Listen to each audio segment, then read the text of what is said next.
તો ગુજરાતમાં નકલી પનીરનો કારોબાર ચિંતાજનક રીતે વધી રહ્યો છે। અસલી પનીરના નામે એનાલોગ પનીરનો ઉપયોગ હોટેલ, રેસ્ટોરન્ટ અને જાહેર ભોજન સમારંભમાં થઈ રહ્યો છે। છેલ્લા 6 મહિનામાં રાજ્યમાંથી 5300 કિલોથી વધુ શંકાસ્પદ પનીર ઝડપાયું। 18 હોટેલ સીલ કરવામાં આવી અને 2500 થી વધુ એકમમાં તપાસ હાથ ધરાઈ। નિષ્ણાંતોના જણાવ્યા મુજબ એનાલોગ પનીર દૂધના બદલે પામ ઓઇલ અને સાથે જ વેજીટેબલ ફેટ અને સ્ટાર્ચથી બનાવવામાં આવે છે, જેના કારણે હૃદય રોગ, કોલેસ્ટ્રોલ, નળીઓમાં બ્લોકેજ અને પાચનની સમસ્યાનો ખતરો વધી જાય છે।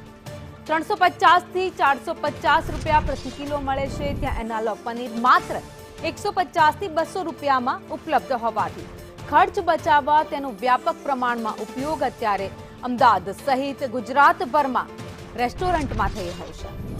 FSSAIના નિયમો મુજબ યોગ્ય લેબલિંગ ફરજિયાત છે, તેમ છતાં પણ કેટલાય વેપારીઓ એવા છે જે રૂપિયા કમાવાની લાલચમાં લેબલ નથી લગાવતા, પરંતુ અસલી પનીર તરીકે વેચાણ કરવું ગ્રાહકો સાથે છેતરપિંડી સમાન ગણાય છે।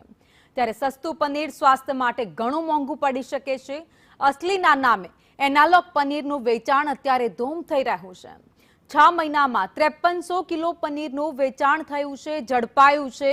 તંત્ર તરફથી અલગ અલગ જગ્યાઓ પર દરોડા પાડવામાં આવ્યા હતા, જેમાં 5000 કિલોથી વધારે નકલી પનીર ઝડપી પાડવામાં આવ્યું છે, જ્યારે 18 હોટેલ સીલ કરવામાં આવી, 2500 એકમોમાં તપાસ હાથ ધરવામાં આવી।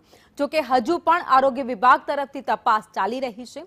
ગ્રાહકોના આરોગ્ય સાથે રેસ્ટોરન્ટના માલિકો છે પૈસા કમાવા માટે સ્વાસ્થ્ય સાથે ચેડા કરી રહ્યા છે, ત્યારે ભેળસેળ માફિયાઓ સામે પણ કાર્યવાહી તંત્ર કરી રહ્યું છે। અલગ અલગ જગ્યાએ દરરોજ દરોડા પાડીને કામગીરી કરવામાં આવે છે, જ્યાં અસલી પનીર વેચાય છે કે નકલી પનીર વેચાય છે, શંકાસ્પદ જથ્થો છે, ઘણી બધી વાર ઝડપાય છે, તો કેટલીક વાર અસલી પનીરના નામે લોકોને એનાલોગ પનીર ખવડાવવામાં આવે છે। તેવી તમામ જગ્યાઓ પર કોર્પોરેશન પહોંચી રહ્યું છે, કારણ કે અસલી પનીરનો ભાવ છે 350 થી લઈને 450 રૂપિયા પ્રતિ કિલોનો છે, જ્યારે એનાલોગ પનીર જે પામ ઓઇલમાંથી બને છે તેનો ભાવ 150 થી લઈને 250 સુધીનો છે, એટલે કે સસ્તું પડી રહ્યું છે।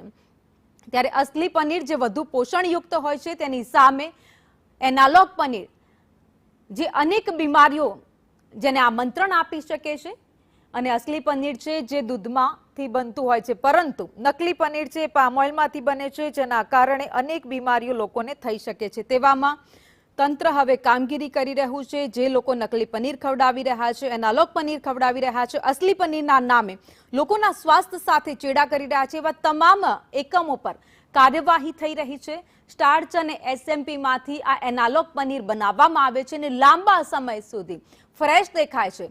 એટલા જ માટે જે રેસ્ટોરન્ટના માલિકો છે, વેપારીઓ છે, એ લોકોને અસલી પનીરના નામે એનાલોગ પનીર વેચતા હોય છે, લોકો જોઈને પણ ન ઓળખી શકે તે રીતે એનાલોગ પનીર દેખાતું હોય છે, અને એટલા જ માટે મૂર્ખ બનાવી ગ્રાહકોને એનાલોગ પનીર ખવડાવી દેવામાં આવે છે। એનાલોગ પનીરના કારણે શરીરની બીમારીઓ વધે છે, હૃદય રોગનું જોખમ પણ વધી શકે છે। એટલું જ નહીં, કોલેસ્ટ્રોલમાં પણ બોડીમાં વધારો થઈ શકે, હૃદય રોગનો હુમલો આવી શકે છે। એ કોઈ પણ વ્યક્તિ હોય, નાની ઉંમરનું બાળક હોય કે વૃદ્ધ કોઈ પણ વ્યક્તિ હોય, તમામ લોકોને એનાથી ગંભીર બીમારીઓ, ગંભીર અસર તેના શરીરમાં થઈ શકે છે। ત્યારે આવા તમામ એકમો સામે હવે કોર્પોરેશન કામગીરી કરી રહ્યું છે, આરોગ્ય વિભાગ કામ કરી રહ્યું છે। અલગ અલગ રેસ્ટોરન્ટમાં, ખાણીપીણીની દુકાનોમાં જ્યાં પનીરનું વેચાણ થઈ રહ્યું છે, એવી તમામ જગ્યાઓ પર દરોડા પાડવામાં આવી રહ્યા છે, અને જ્યાં પણ અસલી પનીરના નામે એનાલોગ પનીર વેચવામાં આવી રહ્યું છે, એ એકમોને સીલ કરવામાં આવી રહ્યા છે અથવા તો દંડ ફટકારવામાં આવી રહ્યો છે। અને જ્યાં આગળ એનાલોગ પનીર બનાવવામાં આવે છે અથવા તો અસલી પનીર બનાવવામાં આવે છે, એવી તમામ જગ્યાઓ પર તપાસ થઈ રહી છે, એના સેમ્પલ લેવામાં આવી રહ્યા છે, અને સેમ્પલ બાદ ઠોસ કાર્યવાહી અત્યારે તંત્ર કરી રહ્યું છે। વર્ષ 2024-25માં ઝડપાયેલું નકલી પનીર જે 5000 કિલોથી પણ વધારે હતું, જો કે 2026ના 6 મહિના થઈ ગયા ત્યારે પણ આંકડો મોટો સામે આવ્યો છે। 5000 પ્લસ કિલો છે। 2026માં જ અત્યારે આ પનીર ઝડપાઈ ચૂક્યું છે, એટલે કે અત્યારે નકલી પનીરનો જથ્થો છે એ વધારે વેચાણ થતું હોય તેવું સ્પષ્ટ દેખાઈ રહ્યું છે। વેપારીઓ રૂપિયા કમાવાની લાલચમાં લોકોના સ્વાસ્થ્ય સાથે ચેડા કરી રહ્યા છે।